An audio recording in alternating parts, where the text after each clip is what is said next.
Hello, good morning. ഇന്നത്തെ session ഞാൻ ഇവിടെ യൂറോപ്പിൽ വന്നേക്കുക. അപ്പോൾ ഇവിടെ കുറച്ച് ഒന്ന് രണ്ട് ഇവൻറ്റ്സ് ഉണ്ട്, അതിന് വന്നേക്കണതാ. അപ്പോൾ ഇന്നത്തെ ഇവൻറ്റിൽ ഞാൻ ജസ്റ്റ് ഒരു കാര്യം പറഞ്ഞുതരാം. നമ്മുടെ ഇവിടെ ഈ ഷുഗറിൻ്റെ ഡയഗ്നോസിസ്, ഷുഗറിൻ്റെ കുറേ എന്നെ 2-3 ആൾക്കാരും പിന്നെ കുറേ പേര് പറഞ്ഞു ഇതിനെപ്പറ്റി ചെറിയൊരു വീഡിയോ ഇടാൻ വേണ്ടിയിട്ട്. ഈ മിക്ക ആൾക്കാർക്കും ഷുഗറിൻ്റെ ഇഷ്യൂസ് ഉണ്ട്, ഡയബറ്റീസിൻ്റെ. അപ്പോൾ ഇതിന് വേണ്ടിയിട്ട് ഡയഗ്നോസ് ചെയ്യാൻ നമ്മൾക്ക് അറിയാം, ബ്ലഡ് ടെസ്റ്റ് ഉണ്ട്, അങ്ങനത്തെ കുറേ കാര്യങ്ങളുണ്ട്. അതല്ലാണ്ട് ഇപ്പോൾ ചെയ്യാൻ പറ്റുന്നത് ഒരു സംഭവമുണ്ട്. എന്നുവെച്ചാൽ നമ്മുടെ ഈ ബാക്കിൽ, നമ്മുടെ ബാക്ക് സൈഡിൽ ഈ T8 പോയിൻ്റ് എന്ന് പറഞ്ഞൊരു പോയിൻ്റ് ഉണ്ട്. നമ്മൾ ഈ ബാക്ക് സൈഡിൽ ഒരു ഇതുണ്ട്. അതിങ്ങനെ നമ്മൾ ഈ മേലത്തെ ഭാഗം ഫസ്റ്റ് ഇത് ഈ ഷോൾഡർ ബ്ലേഡ്സിൽ നിന്ന് നമ്മൾ T8 എന്ന് പറഞ്ഞൊരു പോയിൻ്റ് ഉണ്ട്. അതിപ്പോൾ നമ്മൾ T8ൻ്റെ പോയിൻ്റ് ഉണ്ട്. അവിടെ ജസ്റ്റ് നമ്മൾ പതുക്കേനെ പ്രസ് ചെയ്ത് ഇങ്ങനെ നോക്കിക്കഴിഞ്ഞ് കഴിഞ്ഞാൽ നമുക്കറിയാൻ പറ്റും അവിടെ പെയിൻ ഉണ്ടാവും. ആ പെയിൻ ഉള്ള ആൾക്കാർക്ക് 100% ഷുഗർ ഉണ്ടെന്ന് അർത്ഥം. നിങ്ങൾ വേണമെങ്കിൽ ബ്ലഡ് ടെസ്റ്റ് ചെയ്ത് നോക്കിക്കോളൂ, അപ്പോൾ അറിയാൻ പറ്റും മറ്റേ ഷുഗർ ഉണ്ടെന്ന്. അങ്ങനെ ഉണ്ടെങ്കിൽ അതിൻ്റെ ട്രീറ്റ്മെൻറ്റ് കുറേ ഉണ്ട്. അതിൽ ഏറ്റവും ഇമ്പോർട്ടൻ്റ് ആയിട്ടുള്ള, അല്ലെങ്കിൽ നിങ്ങൾക്ക് സ്വന്തം ചെയ്യാൻ പറ്റുന്ന ട്രീറ്റ്മെൻറ്റാണ് നമ്മൾ സ്വന്തം കൈ കൊണ്ട് തന്നെ. നമ്മൾ ഈ ബാക്കിൽ നമ്മൾ കൈ കൊണ്ടുപോയി കഴിഞ്ഞാൽ ഈ റിബ്കേജിൻ്റെ നമ്മൾ ഈ ബാക്കിൽ കഴിയുന്ന ഒരു സ്ഥലം ഉണ്ടല്ലോ, നമ്മൾ ഈ ഷോൾഡർ ബ്ലേഡ്സ് കഴിഞ്ഞിട്ട് സ്ഥലമുണ്ട്. അതിൻ്റെ സ്ട്രെയിറ്റ് നമ്മൾ വന്നു കഴിഞ്ഞാൽ ആ പോയിൻ്റാണ്. അവിടെ നിങ്ങൾ പ്രസ് ചെയ്യുമ്പോൾ പതുക്കെ ഇങ്ങനെ മസാജ് ചെയ്യുമ്പോൾ നിങ്ങൾക്ക് അറിയാൻ പറ്റും അവിടെ ചെറിയ പെയിൻ ഉണ്ടാവും.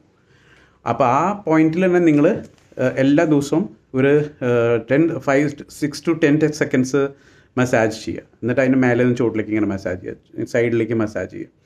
അതിൻ്റെ ഒരു മിനിറ്റ് വെയിറ്റ് ചെയ്യുക, പിന്നെയും ചെയ്യുക, 1 മിനിറ്റ് വെയിറ്റ് ചെയ്യുക, പിന്നെയും ചെയ്യുക. അങ്ങനെ 3 ട്രീറ്റ്മെൻറ്റ് ചെയ്യാം.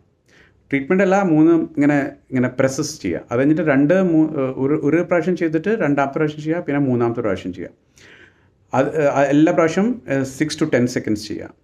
അത് കഴിഞ്ഞിട്ട് നിങ്ങൾ ഉച്ചയ്ക്ക് ചെയ്യുക, വൈകുന്നേരം ചെയ്യുക. അങ്ങനെ ഒരു 5 to 6 days ചെയ്ത് കഴിഞ്ഞിട്ട് അവിടെ പോകുമ്പോൾ പതുക്കേനെ പെയിൻ പോയിട്ടിരിക്കും. അത് കഴിഞ്ഞിട്ട് നിങ്ങളുടെ ഷുഗർ ചെക്ക് ചെയ്ത് നോക്കണം. അപ്പോൾ നിങ്ങൾക്ക് 100% ഇന്ന് നിങ്ങളുടെ ഷുഗർ ഇപ്പോൾ 110, 120 ആണെങ്കിൽ അത് 90 ആ റേഞ്ചിൽ വരും, 90 to 100.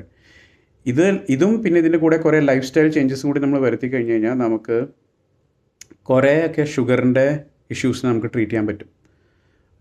അതുമല്ല, ഇതിൻ്റെ അല്ലാണ്ടേയും ഒരു ഫുൾ സീരീസ് ഉണ്ട് ട്രീറ്റ്മെൻറ്റിൻ്റെ. അപ്പം നിങ്ങൾക്ക് ഇതുകൊണ്ട് വലിയ ഗുണം ഉണ്ടാവുമ്പോൾ, അല്ലെങ്കിൽ അതിന് ആവശ്യമെങ്കിൽ ഞാൻ ചോട്ടിൽ എൻ്റെ ഇമെയിൽ ID അല്ലെങ്കിൽ എൻ്റെ ഫോൺ നമ്പർ അതിനും കൊടുക്കാം, വാട്സാപ്പിൻ്റെ. അതിൽ നിങ്ങൾ കണക്ട് ചെയ്തോളൂ. നമുക്ക് ഞാൻ വേറെയും സ്റ്റെപ്സ് പറഞ്ഞുതരാം. അതിലെങ്ങനെയാ വെച്ചാൽ കുറച്ച് കൂടുതൽ നമുക്ക് സ്വന്തം ചെയ്യാൻ പറ്റുന്ന സ്റ്റെപ്സാണ്. വേറെ ആരെയും നമ്മൾ ആശ്രയിക്കേണ്ട ആവശ്യമില്ല, നമുക്ക് സ്വന്തം ചെയ്യാൻ പറ്റും. അപ്പോൾ എൻ്റെ എല്ലാ വീഡിയോസും, എൻ്റെ എല്ലാ ഇങ്ങനത്തെ ഞാൻ ഷെയർ ചെയ്യുന്ന വീഡിയോസും ഷെയർ ചെയ്യുന്ന ട്രീറ്റ്മെൻറ്റ്സും നമുക്ക് സ്വന്തം ചെയ്യാൻ പറ്റുന്ന ട്രീറ്റ്മെൻറ്റ്സാണ്. നമ്മൾ യൂഷ്വലി ഒരു തെറപ്പിസ്റ്റിൻ്റെ അടുത്ത് പോവുക, അല്ലെങ്കിൽ അങ്ങനെയെല്ലാം പോകണം നല്ലതാണ് എപ്പോഴും. ബിക്കോസ് ഈ വേറെ ആൾ ചെയ്യുമ്പോൾ നമ്മളെല്ലാം കറക്റ്റ് ടൈമിന് പോവും, നമ്മളത് ചെയ്യിപ്പിക്കും. പക്ഷേ ഇൻ കേസ് പോകാൻ പറ്റാത്ത ആൾക്കാർ, അല്ലെങ്കിൽ ആ തെറപ്പിസ്റ്റ് അടുത്ത് ഇല്ലാത്ത ആൾക്കാർ, അവരെന്ത് ചെയ്യും? ഫോർ ദെം ഈ ഒരു മോഡ് നല്ലതാണ്. സോ ഇത് ചെയ്ത് നോക്കൂ. ഇത് ചെയ്തിട്ട് നമുക്ക് ഇമ്പ്രൂവ്മെൻറ്റ് ഉണ്ടാവുകയാണ് നിങ്ങൾക്ക് തോന്നണേ, ഇതുകൊണ്ട് ഇമ്പ്രൂവ്മെൻറ്റ് ഉണ്ടാവണമെങ്കിൽ ഞാൻ ഇതിനെപ്പറ്റി കുറച്ചും കൂടി ഡീറ്റെയിൽ പറഞ്ഞുതരാം. എന്താണ് ഇങ്ങനെ ഉണ്ടാവണേ, എന്താണ് കാരണങ്ങൾ. അപ്പോൾ വി ക്യാൻ ഹാവ് നമുക്കൊരു ഓൺലൈൻ സെഷൻ ഉണ്ടാവാം, and I can help you with this. ചലോ, താങ്ക് യു. ഞാൻ വീണ്ടും കാണാം. വേറെ എന്തെങ്കിലും ഇഷ്യൂസ് ഉണ്ടെങ്കിൽ നിങ്ങൾ പറയുകയാണെങ്കിൽ ഞാൻ അതിൻ്റെയും ചെറിയ വീഡിയോസ് ഉണ്ടാക്കി അയച്ചു തരാം. ചെറിയ ട്രീറ്റ്മെൻറ്റ് ടെക്നിക്സ് പറഞ്ഞുതരാം, സ്വന്തം ചെയ്യാൻ പറ്റണത്. ഞാൻ അടുത്ത് തന്നെ ഇപ്പോൾ സെർവൈക്കലിൻ്റെ ഒരു ട്രീറ്റ്മെൻറ്റ് ഞാൻ പോസ്റ്റ് ചെയ്യും. ഇപ്പോൾ ചില ആൾക്കാർക്ക് ഈ ബാക്കിൽ ഈ സെർവൈക്കലിൻ്റെ പ്രോബ്ലംസ്, ഇവിടെ തിരിയുമ്പോഴെല്ലാം പ്രോബ്ലംസ്, അതിൻ്റെയും എനിക്ക് റിക്വസ്റ്റ് ഉണ്ട്. അതിൻ്റെ സമയം കിട്ടുമ്പോൾ ഞാൻ അതിൻ്റെയും വീഡിയോ പോസ്റ്റ് ചെയ്യാം. Thank you.